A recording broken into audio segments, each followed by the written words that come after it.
जो शिक्षक कोई गंभीर रोग से ग्रसित है या हस्बैंड एंड वाइफ की टीम शिक्षक हो, तो एक तरफ सरकार ने उन्हें परमानेंट गवर्नमेंट एम्प्लॉयज़ के रूप में 1,99,000 में करीब करीब 1,85,000 से ज़्यादा लोग पास किए हैं पहले वाले परीक्षा में।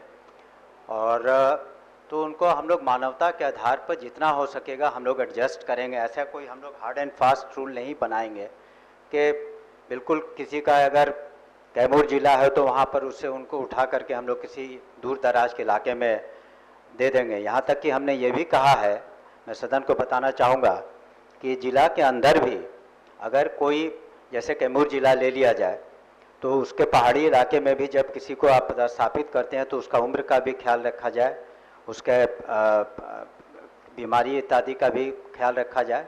तो कोशिश हमारी यही है कि एक मानवता के साथ हम लोग जो अपनी नीति बना रहे हैं उसमें अधिकांश हम लोग इन सभी चीज़ों को समाहित करेंगे। लेकिन कोई भी नीति बनती है तो उसमें ये एक चीज़ गौर करने की ज़रूरत होगी कि अधिकांश लोग उससे लाभान्वित हों, अधिक से अधिक लोग उससे लाभान्वित हों। कुछ लोग फिर भी उससे असंतुष्ट रहेंगे, लेकिन सरकार की और शिक्षा विभाग की, माननीय मुख्यमंत्री जी की बिल्कुल स्पष्ट हमारी नियत है कि अधिक से अधिक हम लोगों ने जिस तरह से सरकारी सेवक होने की सुविधा दी है, उसी तरह से उनके स्थानांतरण के संबंध में भी हम लोग उसको जहाँ तक हो सकेगा उदार रखेंगे। आपसे हमें अनुरोध है कि इसे वापस लेने की कृपा करें।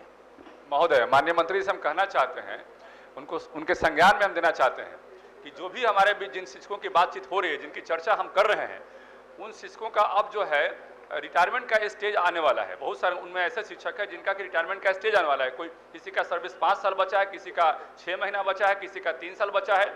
तो मुझे लगता है कि मैक्सिमम ऐसे टीचर्स हैं, माननीय मंत्री जी के संज्ञान में देना चाहते हैं कि वो 5 से 7 साल ही उनकी सर्विस बची है। अब बाकी समय के लिए यदि उनको स्थानांतरित करते हैं तो ये तो उनके लिए एक एडिशनल कॉस्ट है। अब वहाँ पर एक नया एस्टेब्लिशमेंट उनको खड़ा करने में समस्या होगा। इसलिए माननीय मंत्री से कहना है कि इस पर एक जो है अपना स्पष्ट विजन आप रखें, तो जाके तो उन लोगों के लिए ये हेल्पफुल होगा। और ये हमारी सहायता के लिए आए थे। जब हमारे एनडीए गवर्नमेंट जब बनी थी तब आरजेडी सरकार ने शिक्षा व्यवस्था को इतना खराब कर दिया था कि उस वक्त हमारे पास कोई रास्ता नहीं था। हम परमानेंट बहाली प्रोसीजर में जाते तो लंबा समय लगता और 30 से 40% स्कूलों में ताला लगे हुए थे।